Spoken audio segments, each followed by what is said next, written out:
இயேசுடைய சிலுவையை பாருங்கள்.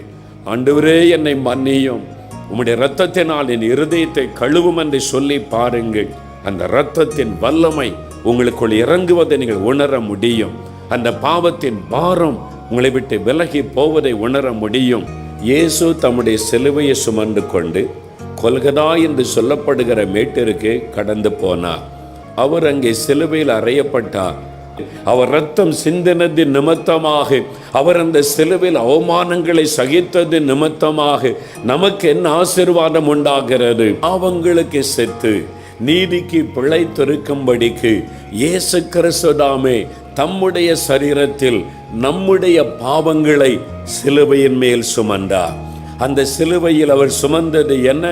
அந்த மர சிலுவையை, அந்த பார சிலுவையை சுமந்து கொண்டு போனாரே. அவர் எதை சுமந்து கொண்டு போனார்?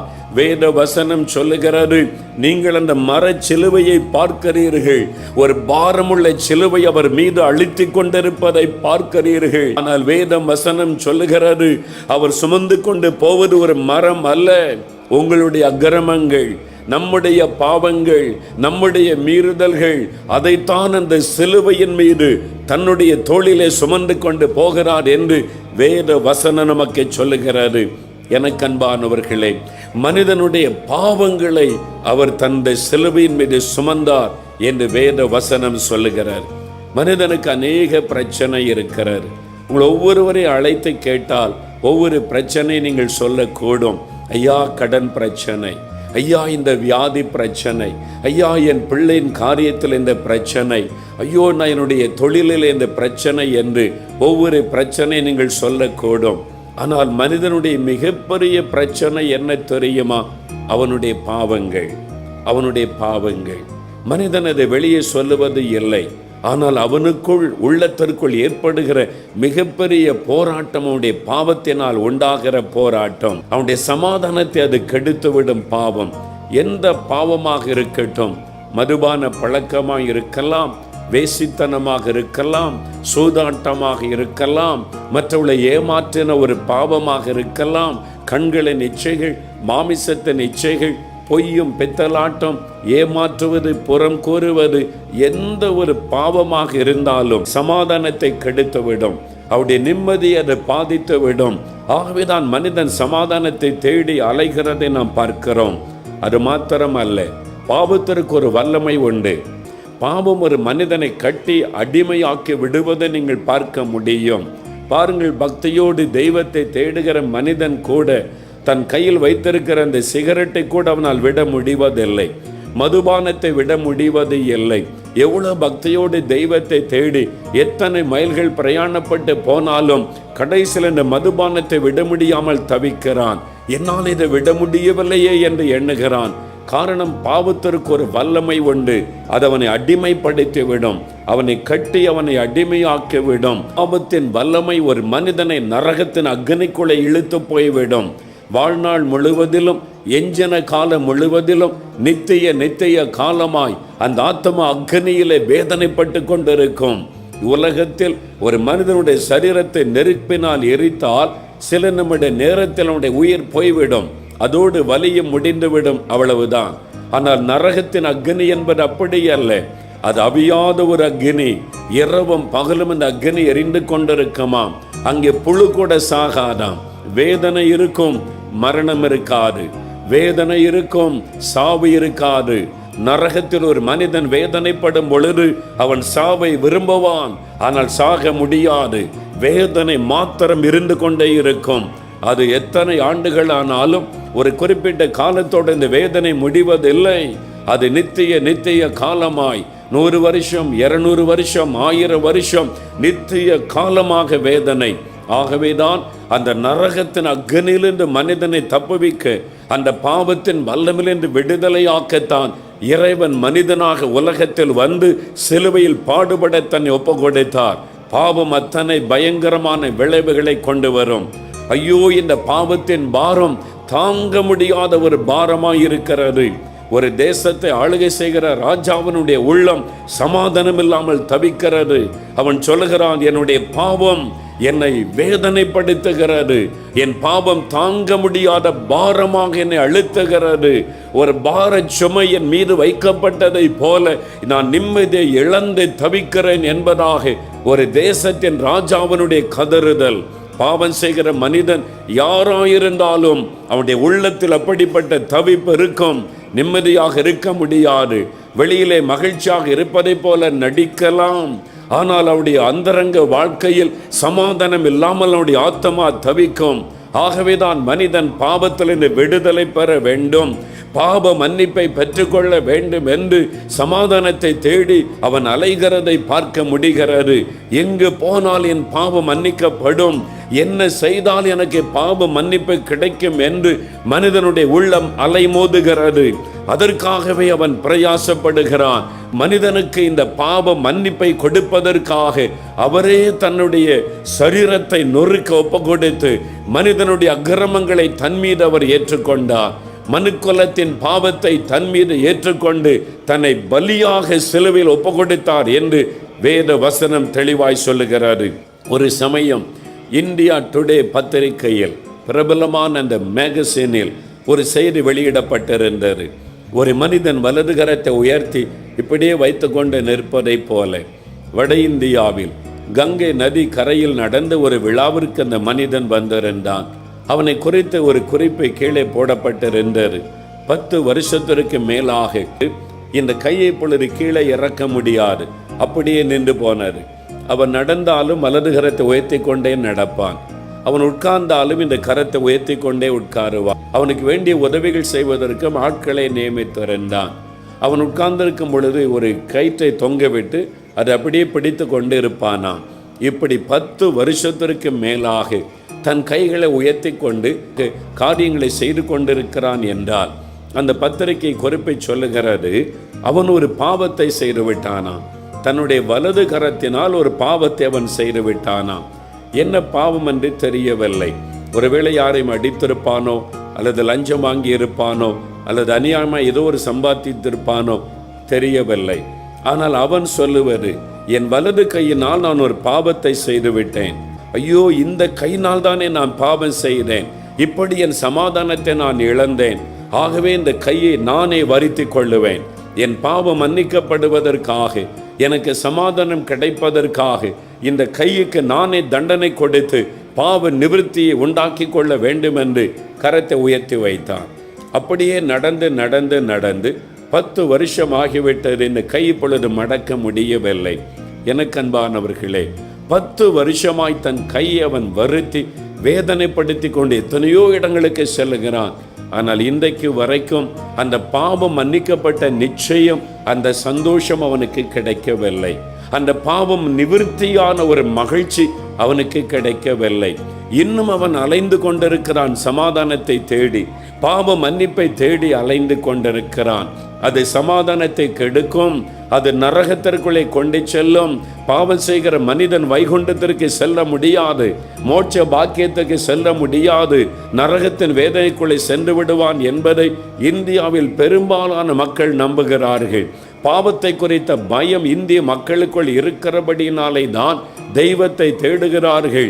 இயேசு என்ற பெயரில் வந்து நம்முடைய பாவங்களை தன் மீது ஏற்றுக்கொண்டு நம்முடைய பாவங்களுக்காக அடிகளையும் வேதனைகளை சகித்து நாம் ரத்தம் சிந்துவதற்கு பதிலாக தன்னுடைய ரத்தத்தை சிலுவையில் சிந்த ஒப்புக்கொடுத்தார். இயேசு கிறிஸ்துவின் பரிசுத்தமுள்ள ரத்தம், மனிதனுடைய பாவம் மன்னிக்கப்பட மனுஷ ரத்தம் சிந்தப்பட வேண்டும். இந்துக்களின் 4 முக்கிய வேதங்களில் ஒன்றாகிய ரிக் வேதமும் தேவன் மனிதனாய் வந்து ரத்தம் சிந்த வேண்டும், பிரஜாபதியாக வந்து அவர் ரத்தம் சிந்த வேண்டும் என்று குறிப்பிடப்பட்டிருக்கிறது. எல்லா மக்களுமே இறைவன் மனிதனாய் வந்து ரத்தம் சிந்த வேண்டும், அதிலே தான் நமக்கு விடுதலை உண்டு என்பதை வேதங்கள் குறிப்பிடுகிறது. அப்படி இந்த உலகத்தில் வந்து மனிதனுக்காக ரத்தம் சிந்தின ஒரே ஒருவர் இயேசு மாத்திரமே. மனிதனுடைய பாவத்திற்காக தன்னை பலியாய் கொடுத்தவர் இயேசு மாத்திரமே. இறைவன் மனிதனாய் ஏன் வர வேண்டும்? இந்த உலகத்தில் மனிதர்களில் ஒருவரும் பரிசுத்தமுள்ள இரத்தம் உடையவர்கள் அல்ல. எல்லாரும் பாவம் செய்து கெட்டு போனபடியால் மனிதனுக்காக இரத்தம் சிந்த ஒருவருக்கும் தகுதி இல்லை. ஆகவே இறைவன் மனித அவதாரம் எடுத்து வந்து பரிசுத்தமாய் வாழ்ந்து தன்னுடைய பரிசுத்தமுள்ள இரத்தத்தை மனுக்குலத்திற்காக சிந்தினார். ஆகவேதான் இயேசு கிறிஸ்துவின் இரத்தம் மனிதனை பாவமற கழுவி சுத்திகரிக்க முடியும், பாவத்திலிருந்து விடுதலை கொடுக்க முடியும். அவருடைய இரத்தமே அல்லாமல் பாவ மன்னிப்புக்கு வேறொரு வழி இல்லை. ஆம் பிரியமானவர்களே, ஒரு சமயம் கோயம்புத்தூர் சிறைச்சாலையிலிருந்து ஒரு சகோதரர் எங்களுக்கு ஒரு கடிதம் எழுதியிருந்தார். ஒரு வாலிபன், அவருடைய பெயர் ராஜேந்திரன் என்பது. அவர் எழுதியிருந்தார், எனக்கும் இயேசுக்கும் சம்பந்தம் இல்லை, இயேசு பற்றி சிறைச்சாலைக்கும் வரும் வரைக்கும் எனக்கு தெரியாது. ஆனால் இந்த சிறைச்சாலைக்கு வந்த பிறகு இயேசு பற்றி நான் அறிந்து கொண்டு அவரை என்னுடைய இரட்சகராக நான் ஏற்றுக்கொண்டேன். பார்க்க வேண்டும் என்று எனக்கு ஒரு ஆவல்.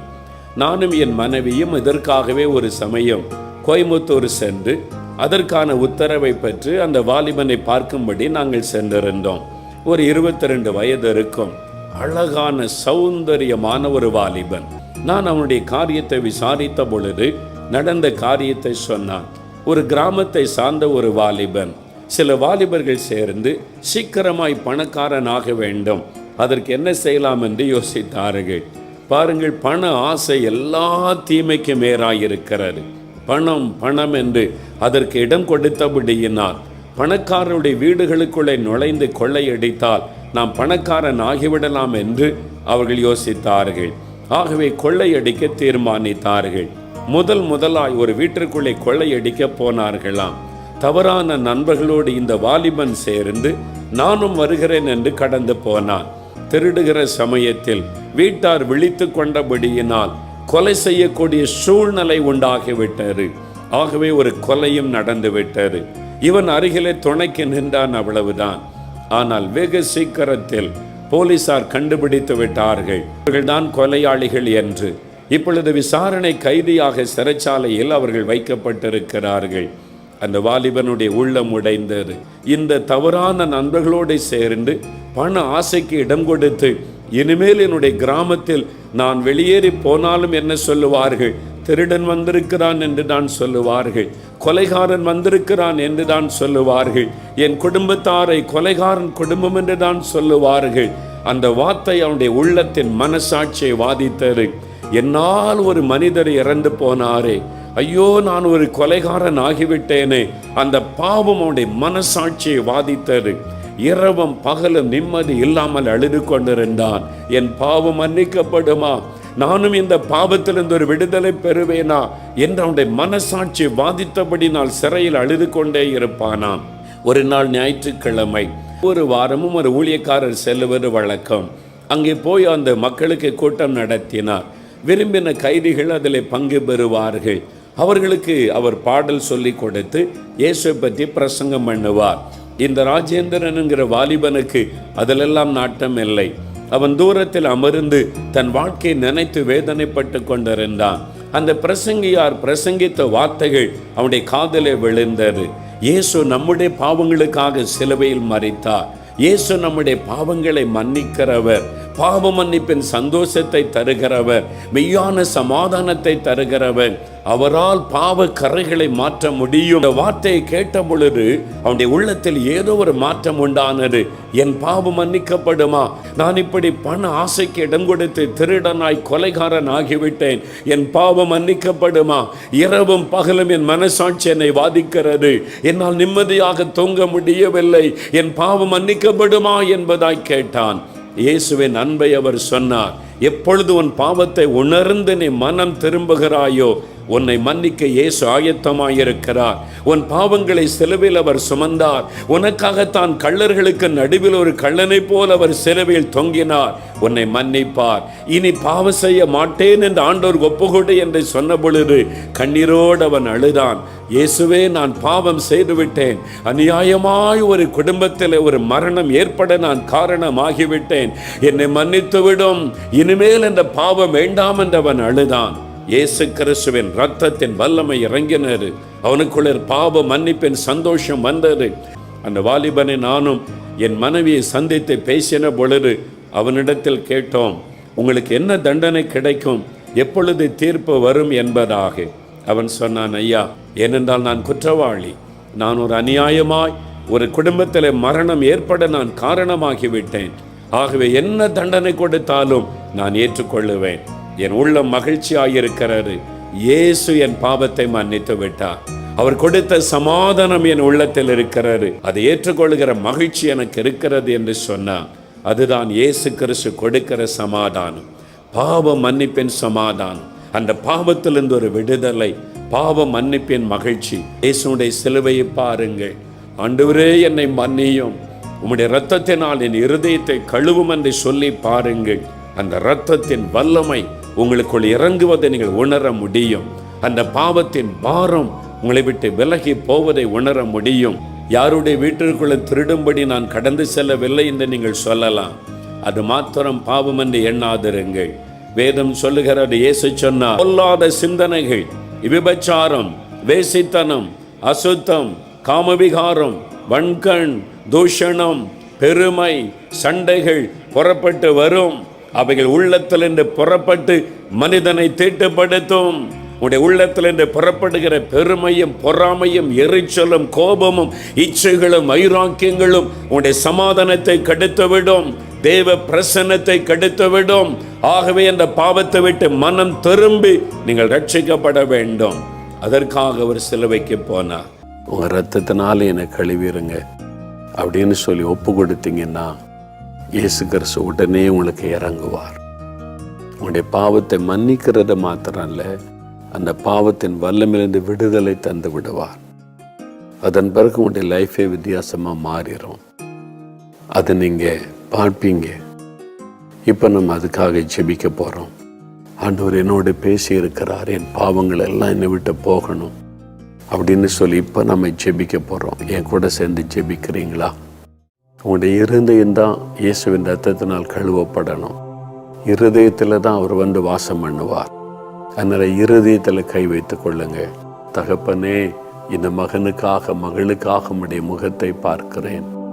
ஆண்டவரே, தன்னுடைய இருதயத்தில் கை வைத்து நீர் அதை கழுவணும், அந்த இருதயத்தை சுத்திகரிக்கணும், பரிசுத்தத்து மேல் பரிசுத்தம் எனக்கு தரணும் அப்படின்னு வாஞ்சியோடு ஜெபிக்கிற இந்த பிள்ளைகளை பாரும். இந்த குற்ற மனசாட்சி உண்டாக்குற பாவ கிரியைகள் இயேசுவின் நாமத்தில் அழியட்டும்.